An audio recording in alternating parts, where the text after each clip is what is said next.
Alhamdulillah nahmaduhu wa nasta'inuhu wa nastaghfiruh wa na'udzu billahi min shururi anfusina wa sayyiati a'malina. May yahdihillahu fala mudilla lahu wa may yudlil fala hadiya lahu.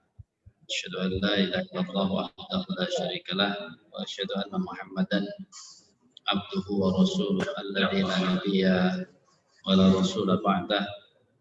Allahumma fashalli wa sallim ala Muhammadin wa ala alihi wa sahbihi wa mawalah amma ba'd. Qala ta'ala ya ayyuhalladzina amanu taqullaha haqqa tuqatih wa la tamutunna illa wa antum muslimun. Ya.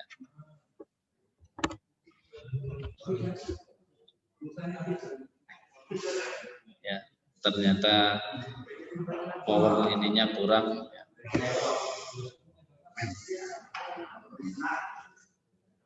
Kita lanjutkan surat Al-Baqarah ayat 99 sampai 103. Insyaallah nanti karena ini saya langsung juga saya masukkan ke YouTube. Jadi nanti linknya saya bagi juga di Al-Falah. Karena ini di samping saya menyampaikan ada screen-nya. Mudah-mudahan ya ini karena tadi saya nggak bawa kabel power, katanya kalau mau keluar sana masih powernya harus dicolok baru bisa. Kita sudah sampai kepada ayat 99 dalam tafsir Ibnu Katsir, ini kelompoknya sampai 103. Kita ya mudah-mudahan bisa sampai 103 malam ini, tapi kita tidak buru-buru. Yang pertama surat Al-Baqarah ayat 99, walaqad anzalna ilaika ayatin bayyinat wa ma yakfuru biha illal fasiqun. Bahwa wa dan laqad la sungguh qad benar-benar anzalna kami telah menurunkan ilaika kepada engkau Muhammad ayatin ayat-ayat bayyinat yang jelas, wama dan tidaklah yakfuru akan mengingkari ayat-ayat itu biha terhadap ayat-ayat tersebut illa kecuali al-fasikun, orang-orang yang fasik. Walaqad anzalna ilaika ayatin bayyinat, yang dimaksud dengan ayat-ayat yang jelas ini adalah tanda-tanda yang jelas atas kenabian Rasulullah sallallahu alaihi wasallam, kenabian Muhammad sallallahu alaihi wasallam. Kenapa? Karena dari ayat 1 sampai ayat 99 sudah banyak kisah. Sementara kisah-kisah itu disampaikan padahal Rasulullah sallallahu alaihi wasallam itu tidak membaca literasi, tidak membaca buku-buku. Ini ayat menegaskan bahwa setelah ceritakannya tentang Bani Israel yang berurusan dengan sapi betina, kasusnya dengan begitu detailnya, itu maksud dari ayat 99 ini menegaskan semua itu Allah ceritakan dengan terperinci hanya untuk membuktikan bahwa Nabi Muhammad benar-benar Nabi. Karena mereka sendiri sadar Nabi Muhammad tidak bisa baca, tidak bisa tulis. Tapi kenapa tahu kisah-kisah? Tidak pernah belajar kemanapun. Ini pembuktian yang pertama. Karena dari ayat 40 waktu itu sudah membahas tentang Bani Israel. Ya. Nah kemudian Az-Dhahak menyatakan orang yang fitrahnya masih lurus akan membenarkan kenabian Rasulullah sallallahu alaihi wasallam, dan yang mengingkarinya hanya orang-orang yang hasad. Demikian pendapat Az-Dhahak dan Ibnu Abbas. Kemudian juga Muhammad bin Ishaq meriwayatkan dari Ibnu Abbas bahwa salah seorang yang bernama Ibnu Surya Al-Fatuni menyatakan bahwa kalimat dia itu langsung menuduh Muhammad ini membawa sesuatu yang kami sendiri tidak mengetahui. Maka dijawab, ya, ini salah satu menjadi penyebab turunnya ayat 99 surat Al-Baqarah, walaqad anzalna ilaika ayatin bayyinat, bahwa sungguh sebenarnya kami telah memberikan tanda-tanda yang jelas tentang Rasulullah sallallahu alaihi wasallam. Di mana tanda-tanda itu ada pada mereka, ada pada kitab-kitab mereka asalnya, kisahnya semuanya ada. Jadi ya, wa ma yakfuru biha illal fasiqun, orang-orang ya fasiklah yang tidak bisa gitu ya mempercayai, cenderung kepada kekafiran. Jadi memang agama Islam itu dari awal ya, kalau kita lihat kasus-kasusnya benar-benar harus matang dulu pada posisi-posisi keyakinan-keyakinan kepada yang gaib. Bahkan ya ketika kita mendengar misalnya banyak orang menyebut ma'rifatullah gitu ya, tapi seringnya ma'rifat itu dikaitkan dengan ya hal-hal yang kita sebut ya aneh-aneh, padahal Ibnul Qayyim Al-Jauziyah dalam ya Fawaidul Fawaid itu sudah mengatakan bahwa ma'rifatullah itu sebenarnya ukurannya gampang. Ma'rifatullah yang pertama adalah kuasai Al-Qur'an, dalami Al-Quran, karena kita akan mengenal Allah dengan Al-Quran serta turunannya, hadis-hadis Nabi. Kemudian juga yang kedua, ma'rifatullah itu dengan cara, kalau nggak sanggup dengan Al-Quran, hadis-hadis, maka ma'rifatullah bisa dilakukan dengan bagaimana dia secara jujur, lurus ya, melakukan penelitian-penelitian berkenaan dengan alam ini. Jadi dua sisi ma'rifatullah. Nah tentu dengan dua modal itu orang akan kenal Allah. Orang akan kenal Allah. Sehingga ya ayat 100-nya itu digunakan oleh Allah Subhanahu wa taala untuk mencela orang Yahudi, yang biasanya orang-orang Yahudi itu sampai mengatakan, ini ada seorang Yahudi namanya Malik bin As-Saif berkata, demi Allah, pakai nama-nama Allah. Dia Muhammad tidak mengikat janji dengan kami ya, dan juga dia tidak mengambil janji dari kami.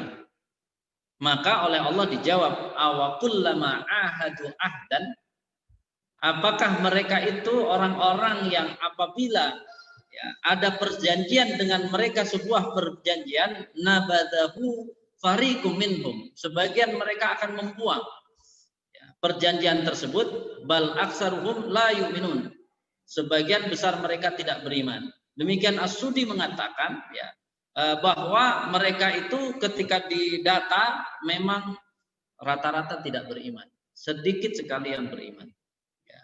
Kemudian juga penelitian menyebut setiap perjanjian dengan Bani Israel itu pasti mereka mengingkari. Jadi sampai segitunya. Sehingga ketika mereka mendesak tidak ya, itu bohong kalau dalam Injil Taurat ada tentang perjanjian dengan Rasulullah dan sebagainya. Akhirnya Allah turunkan surat Al-A'raf ayat 157 yang disebut oleh Ibnu Katsir untuk menjelaskan surat Al-Baqarah ayat 10 ini dengan kalimat alladzina yattabi'una ar-rasulan nabiyyal ummiyya, dan orang-orang yang mengikuti Rasul, seorang nabi, utusan seorang nabi yang ummi, memang tidak baca, ya, tidak bisa baca, tidak bisa menulis. Ya. Alladzi yajidunahu, yang nabi ini sudah ada. Tuh. Mereka orang-orang yang menolak bahwa nabi tidak ada dalam Injil dan Taurat, yajidunahu, mereka sudah mendapatinya tentang Muhammad ini maktuban, tertulis. Kata Allah maktuban, tertulis. Indahum, di sisi mereka, fit Taurati wal Injili, di dalam Taurat dan Injil. Jadi memang ya Yahudi, para pembesarnya disebutkan oleh Ibnu Katsir, kemudian para pemuka agamanya memang seperti itu. Mereka mengatakan enggak ada datanya, padahal ada datanya.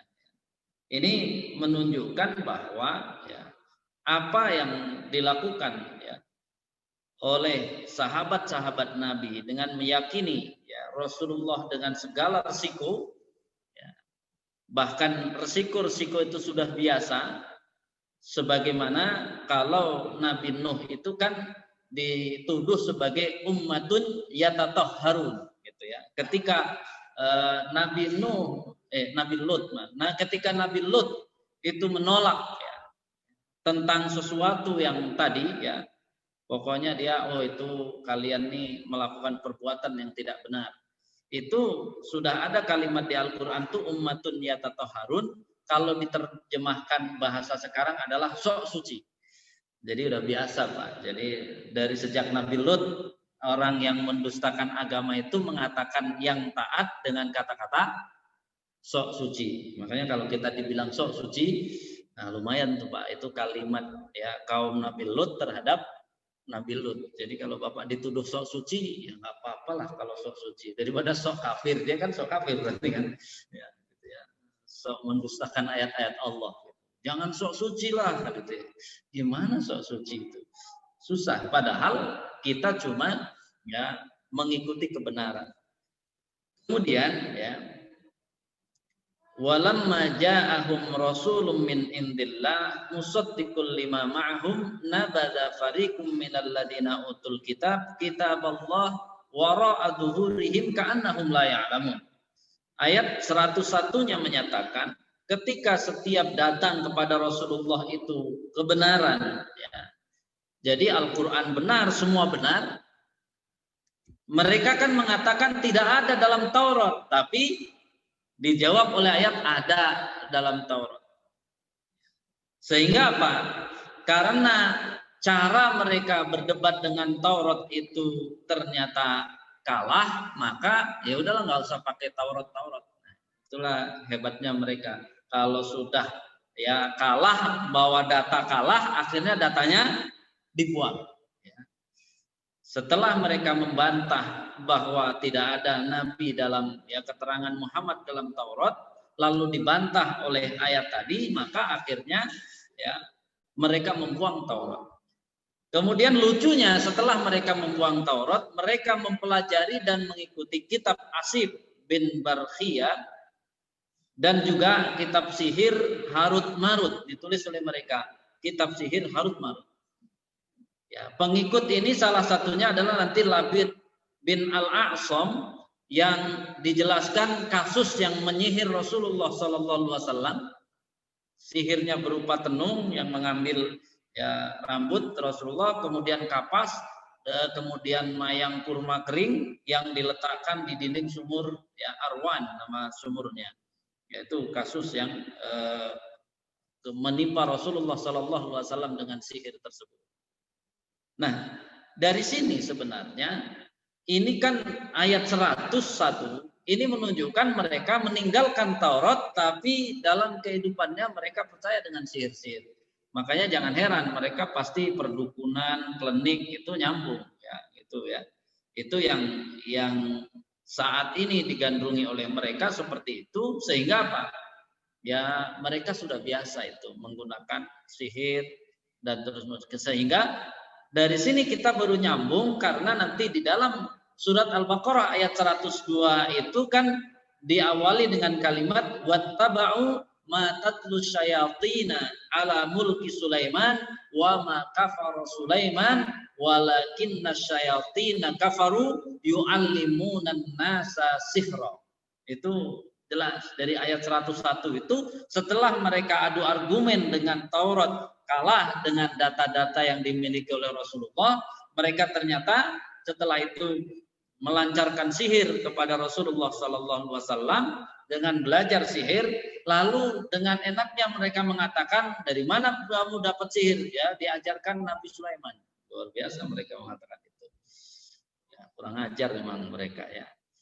Ya, jadi seolah-olah sihir itu peninggalan Nabi Sulaiman. Kemudian di Galilea, termasuk Ibnu Katsir nanti merunut bahwa setan itu telah menulis kitab sihir. Ya. Kenapa? Karena sihir sudah ada sejak Nabi Musa kan sudah ada sebelum Nabi Sulaiman. Kan Nabi Sulaiman itu jauh dengan Nabi Musa, dan kita tahu waktu ya Nabi Musa itu melawan tukang sihirnya, ribuan tukang sihirnya yang masuk Islam itu. Jadi sihir itu berarti sebelum dikalahkan oleh Nabi Sulaiman ya dengan keimanannya, karena yang waktu itu sudah kita bahas ya surat An-Naml yang bercerita tentang Nabi Sulaiman ya, Daud dan Sulaiman itu kan bukan kekuatan mereka, bukan kerajaannya saja, tapi ilmunya ya, ilmunya. Maka di sini ya di dalam kaidah ini menunjukkan ketika mereka sudah biasa ya, mereka melakukan sesuatu yang buruk digantungkan kepada orang baik. Di sini mereka ya tadi menyatakan kitabnya sudah mereka tulis gitu ya. Kemudian ya digali, mereka lihat kalau membuat tipu daya itu luar biasa. Di beberapa tafsir itu menyebut digali, kitab-kitab itu ditulis tentang sihir, digalilah ya di sekitar kekuasaan Sulaiman itu sudah digali, kemudian ditimbun di situ kitabnya. Jadi mereka sudah seperti itu cara melakukan tipu daya. Nah, nanti mereka menunggu sampai Nabi Sulaiman wafat. Ya. Setelah Nabi Sulaiman wafat, pura-pura mereka gali itu tanah. Nah, inilah kitab ilmu Nabi Sulaiman yang tidak diajarkan kepada kita, ditimbun di tanah. Jadi fitnahnya luar biasa. Ya, mereka sampai seperti itu. Nah, di sini ya, ketika mereka menyatakan inilah kitab yang ditinggalkan Nabi Sulaiman, kemudian mereka ajarkan, sehingga orang-orang yang tidak paham itu merasa ilmu itu, sihir itu adalah turunan ilmu kekuatan dari ilmu Nabi Sulaiman.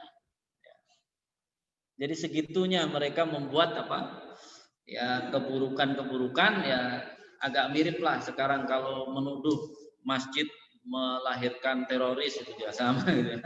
Sejak kapan ada masjid melahirkan teroris gitu ya. Jadi yang ada teroris masuk masjid gitu ya. Mau tobat tapi terlanjur pas mau tobat dia pernah jadi teroris, akhirnya yang dituduh masjidnya. Padahal ya dia tobat di masjid, dia mau tobat dari jadi teroris, tobat di masjid, ketangkep seolah-olah yang memproduksi teroris masjid. Itu mirip dengan ini ya. Tadi ya, ini dapat dari mana kitabnya? Kita gali di bawah. Ya, Nabi Sulaiman yang sudah wafat, di bawahnya digali ternyata nemu kitab. Gampang banget kan? Makanya jangan suka gali-gali dulu itu kan. Ulama kita yang hafal Quran, hafal hadis suruh gali kasihan juga ya itu, karena perintah saja. Jadi akhirnya menggali ya luntur kan gitu ya, karena menggali sesuatu yang tidak jelas. Nah, jadi ini ya tipu daya setan dari awal. Maka dikatakan di sini Allah menegaskan betul bahwa sihir yang diikuti oleh Yahudi, ini masih membicarakan Yahudi dari 9 bulan kan saya katakan sampai 140. Itu masih berhubungan dengan Yahudi ya, yang dihadapi oleh Rasulullah. Bahwa orang-orang Yahudi itu ya melakukan sihir itu bukan mengikuti ajaran Nabi Sulaiman, itu adalah mengikuti ya pemimpin-pemimpin mereka yang belajar sihir. Karena apa? Ya hanya orang-orang yang belajar sihir itu disebut oleh Allah kafaru. Jadi sedang melakukan kekafiran. Ya, jadi kafaru itu ya makanya jangan belajar sihir. Mereka mengajarkan sihir.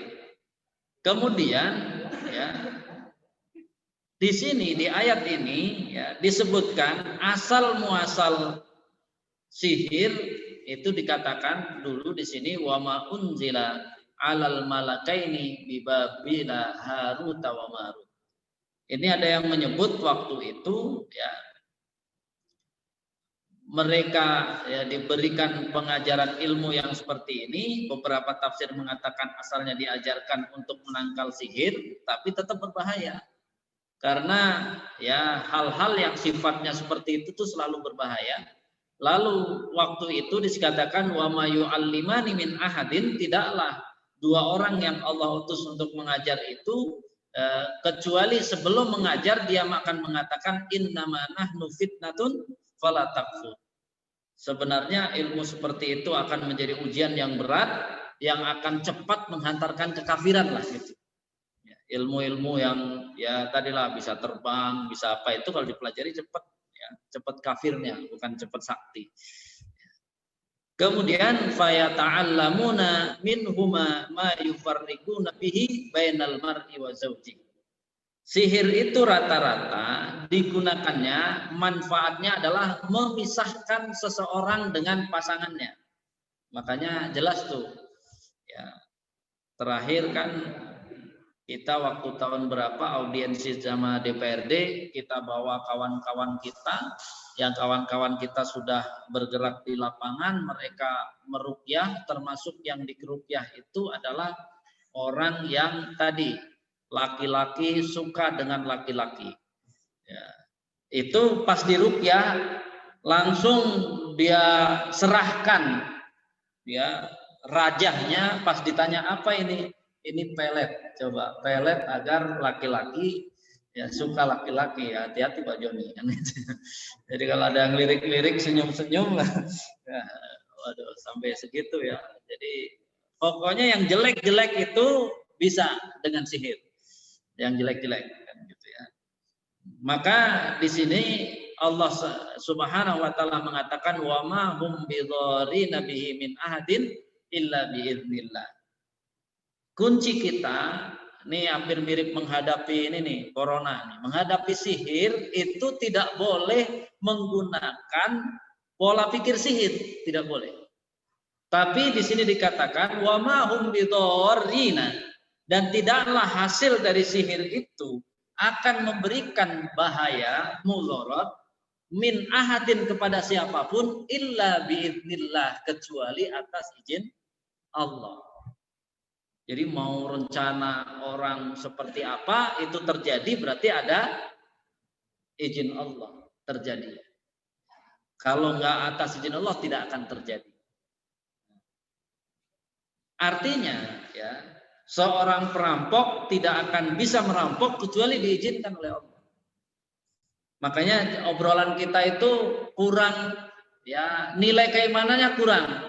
Mudah-mudahan Allah mengizinkan saya mau ini, jangan cuma mengizinkan, karena kalau cuma mengizinkan buruk saja bisa diizinkan. Yang diajarkan kan mudah-mudahan Allah meridhoi. Jadi kayak perampok itu diizinkan oleh Allah tapi Allah tidak meridhoi. Jadi jangan cuma ya Ustaz doakan mudah-mudahan Allah izinkan ya, kalau Allah izinkan mah berbuat sihir aja Allah bisa izinkan, dia bisa terjadi. Makanya jangan cuma diizinkan, mudah-mudahan ini dikabulkan dan diridhoi Allah. Kalau sudah dikabulkan diridhoi, insya Allah yang dikabulkan itu sesuatu yang diridhoi, bukan sesuatu yang dimurkai. Jadi kalau ada saya menyimpang begini kan, ini ya bahasa dia kan takdir. Bahasanya sebenarnya kalau dari bahasa ini bukan takdir, izin. Saya jadi apa ya, orang-orang itu kan aku bangga saya jadi kelainan gini operasi itu kan karena takdir Allah. Ya takdir dalam kaidah izin, bukan takdir yang diizinkan dan diridhoi. Jadi mau mati gantung diri itu diizinkan Allah juga. Kalau nggak diizinkan ya nggak mati. Tapi masalahnya dimurkai atau diridhoi. Jadi kita bicaranya bukan diizinkan tapi setelahnya. Kira-kira setelah diizinkan dimurkai atau diridhoi. Ya, itu yang diukur. Jadi makanya di sini Allah dengan tegas ya, segala kemudaratan akibat sihir itu semua atas izin Allah. Maka ketika ditanya ulama yang lurus tentang sihir ditanya, maka dia akan katakan sikapilah seperti menyikapi penyakit nomor 1. Waduh, saya perutnya rasa kembung terus. Sudah minum tolak angin 3 dus masih apa? Kembung terus. Kira-kira ini diteluh atau dia nggak usah begitu, ke dokter dulu, diperiksa di perutnya ada apa gitu ya.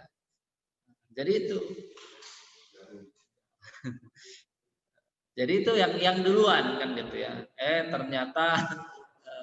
Ternyata pas diperiksa bengkak hatinya. Berarti perut kembungnya lever berarti. Ya itu yang harus dipahami ya. Artinya kita tidak boleh kalau dia mau menggunakan ruqyah itu usahakan setelah ya ruqyah. Kalau yang ruqyah itu kan ada dua sisi. Ada di ruqyah orang dan ruqyah berupa doa dan permohonan dari kita. Kalau doa dan permohonan dari kita dari awal terasa sakit harus dilakukan. Tapi kalau harus diruqyah dari orang lain itu setelah melalui medis. Kok sudah semua sebab medis nggak jelas ya bolehlah. Ini nggak jelas sudah berkali-kali ini salah, itu salah, semua salah ya itu. Tapi ruqyah tadi baru setelah ruqyah ya tadi kembali. Kenapa? Ya kalau sudah bertemu dengan ruqyah pakai qaf ya. Ruqyah, jangan beda kalau ruqyah kan gitu ya. Ruqyah artinya apa? Melihat ya bulan itu ruqyah pakai hamzah. Ya, kalau ini ruqyah qaf ya. Roko ya artinya adalah tadi ya menjauhkan. Jadi ketika bicara ruqyah itu harus ya dengan orang-orang yang faham tentang ya tadi ajaran Islam secara utuh. Karena setelah ruqyah sekali jangan menjadi kebiasaan nanti ruqyah lagi. Jadi yang harus dibiasakan adalah kenapa. Ya. Maka akhirnya ketika menyimpang maka bertobat kemudian menuju jalan Allah baru bisa di situ. Ini yang harus dipahami. Kemudian wa yata'allamuna ma yadurruhum wa la yanfa'uhum. Sudah jelas ilmu-ilmu yang seperti itu tidak ada manfaatnya kata Allah, yang ada mudaratnya saja. Ya, ilmu-ilmu sihir itu tidak ada manfaat, yang ada mudaratnya. Walaqad alimu laman ishtarahu ma lahu fil akhirati min khalaq. Jelas sekali orang yang menggunakan sihir itu mendapatkan sesuatu di dunia ini itu pun susah kan gitu ya. Kadang-kadang dapat sesuatu dia harus ngasih makan siapa di mana gitu ya. Katanya ngasih makan macan putih misalnya pakai apa susah banget. Ya. Jadi di dunianya aja sudah susah gitu ya. Dan di akhirat kata Allah tidak ada bagian kebaikan sedikit pun. Walabi sama syarau bihi anfusahum. Maka Allah mengatakan sungguh hina apa yang mereka tukarkan diri mereka dengan sihir tersebut. Laukanu ya'lamun, seandainya mereka mau mengetahui dengan utuh. Nah, di sini jelas sekali bahwa ya ilmu-ilmu ini itu ada panduan-panduannya yang harus kita berhati-hati. Kenapa? Karena akhir zaman seperti ini yang saya ungkapkan beberapa kali gitu ya, bahwa orang itu ketika bicara sesuatu itu sesat atau tidak sesat, itu kadang-kadang di akhir zaman ini bergeser. Tiba-tiba yang diukur adalah baik. Jadi PR bagi kita, kalau kita ingin mendapat satu rangkaian saja ya, ridho Allah, masuk surga, terbebas dari neraka. Ini kan satu kesatuan. Berapa banyak orang belajar seolah-olah antara ridho Allah, masuk surga dan terhindar dari neraka itu terpisah. Karena saya pernah ditanya, Ustadz, bener nggak saya dinasehati sama adik saya? Kenapa? Kenapa kalau dengar adzan datang sholat ya saya bilang kepada mereka saya pengen masuk surga. Kata adik saya jangan begitu, beramal tuh jangan mengharapkan surga gitu. Kalau beramal mengharapkan ridho Allah saja gitu ya. Terus gitu. Terus saya katakan bahwa itu salah belajarnya. Kenapa dipertentangkan antara ridho Allah dan masuk surga? Itu tidak bertentangan. Kenapa Allah memberikan ada kalimatnya yang tidak langsung? Ridho itu kan tidak langsung. Kenapa ada kalimatnya masuk surga itu langsung? Kenapa ada kalimat lain takut neraka? Karena memang macam-macam manusia kayak gitu, Pak. Jadi sekian anak-anak, itu ada nanti anak-anak, ini baru dari anak-anak dites saja. Ada yang semangat berbuat baik hanya karena dipuji. Ada. Ya kan tadi kan ridho itu kan kayak pujian. Ada yang udah dipuji kayak apa, kagak mau dia. Tapi begitu, kamu kalau melakukan itu saya kasih duit. Mau dia. Jadi kan ini contoh yang seperti ini model ditawari surga baru dia jangan. Ya persis kan dikasih tadi rangsangan. Ada yang dipuji dablek juga, dikasih hadiah dablek juga. Ternyata dia takutnya kalau diancem. Jadi itu Allah sudah tahu macam-macam manusia, makanya kalau ya satu dengan yang lain itu tidak bertentangan. Ada orang yang senang cuma mengharapkan ridho Allah, cinta Allah, silakan. Ada yang semangat dengan apa? Tawaran Allah berupa surga, silahkan. Kemudian ada juga yang kenapa kamu dulu nggak rajin, sekarang saya takut sama neraka, saya nggak mau, pokoknya saya nggak mau masuk neraka. Ya nggak ada masalah. Jangan sampai menggunakan cara sendiri dengan kalimat ya saya yang penting dapat ridha Allah, nggak apa-apa masuk neraka juga. Insya Allah kalau dapat ridha Allah nerakanya dingin, kan jadi ngarang sendiri. Ayatnya nggak ada, hadisnya nggak ada, ngarang sendiri. Karena di dalam Al-Quran tuh, nah di sini Al-Quran ini kan sering Al-Quran itu disebut ya sebagai sebuah manhaj. Ini sebagai penutup, kalau ada yang ditanyakan nanti saya akan jelaskan manhaj. Karena saya yakin jangan-jangan di antara kita juga banyak yang menyebut manhaj. Manhaj ini manhaj. Saya tanya manhaj artinya apa? Manhaj artinya apa? Oh ini cara, salah lagi. Kata-kata yang paling sesuai adalah tulisan ya Dr. Majid Al-Kilani yang meneliti tentang bagaimana ya konsep Salahuddin Al-Ayyubi sampai ya kepada ya penaklukan ya kemenangan Islam itu dia teliti, maka dia sebut manhaj. Yang paling gampang manhaj itu dikaitkan dengan dunia pendidikan. Namanya manhaj itu adalah konsep dan kurikulum. Konsep dan kurikulum itu, saya tanya kepada Bapak, konsep dan kurikulum itu berupa ya praktek atau berupa teori? Konsep. Teori. Makanya namanya manhaj itu adalah tataran nilai. Tataran nilai. Adapun yang sifatnya praktek itu namanya thoriqoh, Pak. Metode itu thoriqoh, cara itu thoriqoh. Jadi cara Nabi itu tuh bukan manhaj. Jadi apa? Manhaj sunnah, cara Nabi itu salah, dia ngomong manhaj saja salah. Itu thoriqoh namanya. Kalau thoriqoh boleh berbeda. Fikih itu turunannya yang berbeda pendapat namanya thoriqoh. Sedangkan intinya itu adalah manhaj. Jadi sholat subuh itu manhaj. Manhajnya sholat subuh. Thoriqohnya ada yang pakai kunut, ada yang tidak pakai kunut, itu thoriqoh.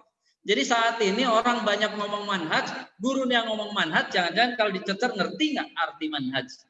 Karena ada manhaj, ada thoriqoh di dalam ya kalimat-kalimat yang sering disebut ulama.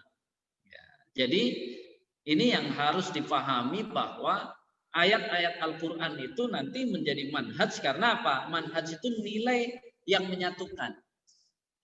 Jadi kalau jadi berantem dia bilang manhaj itu salah besar. Boleh manhaj tapi berantem dengan orang kafir. Manhaj itu akan berantem dengan musuh-musuh Islam. Ya, pasti namanya manhaj. Manhaj Islam itu akan selalu bertentangan dengan musuh-musuh Islam. Ketika ada katanya manhaj terus bertentangan antar sesama muslim, itu bukan manhaj, Pak. Dia ngotot dalam thoriqoh, dia ngotot dalam metode, dia ngotot dalam cara. Dia nggak ngerti manhaj. Tapi dia bilang ini manhaj Nabi, ini manhaj sunnah. Manhaj sunnah dari mana? Manhaj itu wajib jadinya, bukan sunnah nantinya. Jadi kalau dari kata-kata saja manhaj sunnah itu sudah salah. Manhaj itu wajib karena dia pokok dari ajaran agama. Makanya dalam tulisan Dr. Majid Al-Kilani itu diturunkan ada manhaj yang tidak akan berselisih, tapi kalau sudah ada perbedaan itu namanya torikoh. Torikoh itu metodologi, torikoh itu cara. Jadi ini ya Al-Quran secara penafsirannya itu menjadi manhaj bagi kita bahwa menghadapi ya tantangan-tantangan dari Yahudi itu sampai kepada sihir itu juga mereka akan kembangkan, maka perdukunan dan lain-lain itu pasti akan mendukung Yahudi dalam pergerakannya. Wallahu a'lam bishawab. Mudah-mudahan ya bisa dipahami dan ini menjadi ya kajian kita 102 nanti 103 dan seterusnya insyaallah. Kurang lebihnya mohon maaf. Assalamualaikum warahmatullahi wabarakatuh.